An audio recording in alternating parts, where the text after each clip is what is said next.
viens d'effectuer une mission à Paris où j'ai eu un entretien avec le président Emmanuel Macron le vendredi 15 février 2019. Cette rencontre s'inscrit dans le cadre des échanges réguliers que nous avons. C'est la 5e fois que nous nous rencontrons depuis sa prise de fonction. La dernière fois, c'était le 12 novembre, après le centenaire de l'armistice. Ceci nous a donné l'occasion de faire le point des relations bilatérales, mais aussi les questions régionales et internationales. Bien évidemment, nous avons passé beaucoup de temps sur les questions relatives aux relations de coopération entre la Côte d'Ivoire et la France. Évidemment, ces relations sont excellentes. Nous sommes félicités des progrès importants réalisés en Côte d'Ivoire dans la mise en œuvre de certains projets spécifiques. Vous savez, nous avons 2 projets importants avec la France depuis la visite du président Macron en novembre 2017 à l'occasion du sommet Union africaine-Union européenne. Le premier, il s'agit de la ligne 1 du métro de 37 km et demi. Et le deuxième projet aussi important, c'est l'Académie régionale de lutte antiterroriste prévue à Jacquesville. Je lui ai dit que sur ces 2 projets, nous devons accélérer les choses. Nous avons quelques financements complémentaires à développer en Côte d'Ivoire pour aller plus vite. Compte tenu de la situation sociale en France, bien évidemment, j'ai apporté mon soutien et mes encouragements au président Macron et nous avons convenu que c'était une crise difficile. Il m'a expliqué que cela était l'accumulation de plusieurs choses et je l'ai encouragé à poursuivre les discussions qu'il a entamées en vue d'arriver à un apaisement du climat social en France. Alors avant la France, j'étais à Addis Abeba où j'ai pris part au 32e sommet des chefs d'État et de gouvernement de l'Union africaine. Ce sommet était placé sous le thème « L'année des réfugiés, des rapatriés et des personnes déplacées internes vers des solutions durables aux déplacements forcés en Afrique ». Ce sommet était un sommet important avec la fin de la présidence du président Paul Kagame du Rwanda, qui a été remplacé par le président Abdel Fattah al-Sisi, le président de la République arabe d'Égypte, maintenant qui est le nouveau président de l'Union africaine, avec lequel nous sommes convenus qu'il effectuerait une visite en Côte d'Ivoire durant le courant de cette année 2019. Nous avons, à l'occasion de ce sommet, examiné les rapports sur la réforme institutionnelle de l'Union africaine, sur la zone de libre-échange continentale africaine et aussi la mise en œuvre de la décision de la conférence sur les négociations post-Cotonou. Par ailleurs, j'ai été désigné par mes pairs en janvier 2017 comme champion pour le suivi de la mise en œuvre de l'agenda 2063 de l'Union africaine et de son premier plan décennal 2014-2023. J'ai donc présenté mon premier rapport d'étape au cours de ce 32e sommet.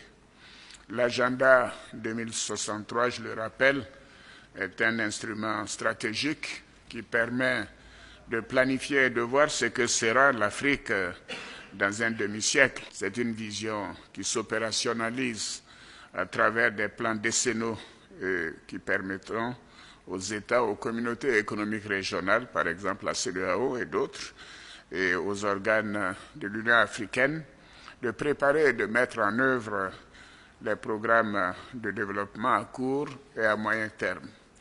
Alors, je me réjouis de l'accueil qui a été réservé à ce rapport. Je voudrais féliciter l'équipe ici dirigée par le vice-président qui a travaillé sur ce dossier en relation avec la ministre du Plan, Kabagnale, qui était à Addis Abeba avec nous. Et moi, je souhaite que les États de l'Union africaine puissent harmoniser leurs plans de développement pour les intégrer à court terme dans l'agenda 2063. C'est d'ailleurs ce que nous faisons en Côte d'Ivoire. Alors, en marge de cette 32e session ordinaire, j'ai pris part au 28e Forum des chefs d'État et de gouvernement du mécanisme africain d'évaluation par les pairs, le MAEP, et au cours duquel nous avons présenté le rapport d'évaluation sur la Côte d'Ivoire. 2 autres pays étaient concernés. Et vous vous souviendrez que notre pays a signé le protocole d'adhésion de manière volontaire en janvier 2015. Il reste encore une vingtaine de pays qui n'ont pas souscrit au MAEP et nous les avons encouragés à le faire et à se soumettre à cet exercice. C'est un dispositif de contrôle réciproque visant à favoriser la bonne gouvernance en Afrique, dans chaque État africain, et qui a pour objectif d'encourager les États membres de l'Union africaine à adopter des mesures conduisant à la stabilité politique, à la croissance économique, au développement durable ainsi qu'à l'accélération de l'intégration économique sous-régionale et continentale, avec le partage d'expériences et le renforcement des meilleures pratiques. Les membres de l'équipe du MAEP, du panel du MAEP en charge de la Côte d'Ivoire ont fait une évaluation complète et sans complaisance de la gouvernance dans notre pays.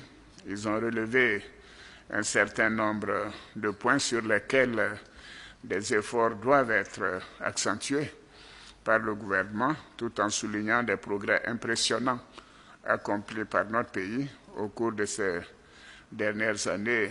Et nous avons reçu les félicitations de tous les chefs d'État qui sont intervenus et je leur ai dit que nous devons ce rapport à M. Ali Koulibaly, ministre de l'Intégration, et Bernard Konan, qui est le point focal donc, du MAEP en Côte d'Ivoire. Pendant mon séjour à Addis Abeba, j'ai également échangé avec le nouveau président de la République démocratique du Congo, son Excellence M. Félix Tshisekedi, et aussi avec le nouveau président de la République de Madagascar à sa demande, son Excellence M. Andry Rajoelina. Et ces 2 chefs d'État nouvellement élus tenaient à venir se présenter à nous, mais également à s'inspirer de ce que la Côte d'Ivoire a réalisé en quelques années, malgré la crise post-électorale et la situation que connaissait le pays en 2010-2011. J'ai passé beaucoup de temps à expliquer au président Tshisekedi qu'avant toute chose, c'était la paix et la sécurité. Et je crois qu'il est fortement engagé dans cette voie. Et au président Rajoelina, où les élections étaient également apaisées, je l'ai encouragé à faire en sorte que Madagascar puisse exploiter ces énormes ressources. J'ai vu que c'était quelqu'un de très engagé, très dynamique, comme le président Tshisekedi d'ailleurs, et je pense qu'ils feront le maximum pour sortir leur pays des difficultés que les populations rencontrent. J'ai rencontré aussi le haut-commissaire des Nations Unies pour les réfugiés, M. Filippo Grandi, et ce dernier a félicité notre pays pour la manière exemplaire avec laquelle nous avons traité ces questions, la question des réfugiés, ce qui a abouti au retour en Côte d'Ivoire de la quasi-totalité des réfugiés de la crise post-électorale, je crois près de 96-97%. Et avec lui, nous nous sommes mis d'accord pour procéder à la fermeture des camps au Ghana et au Libéria avant la fin de cette année 2019.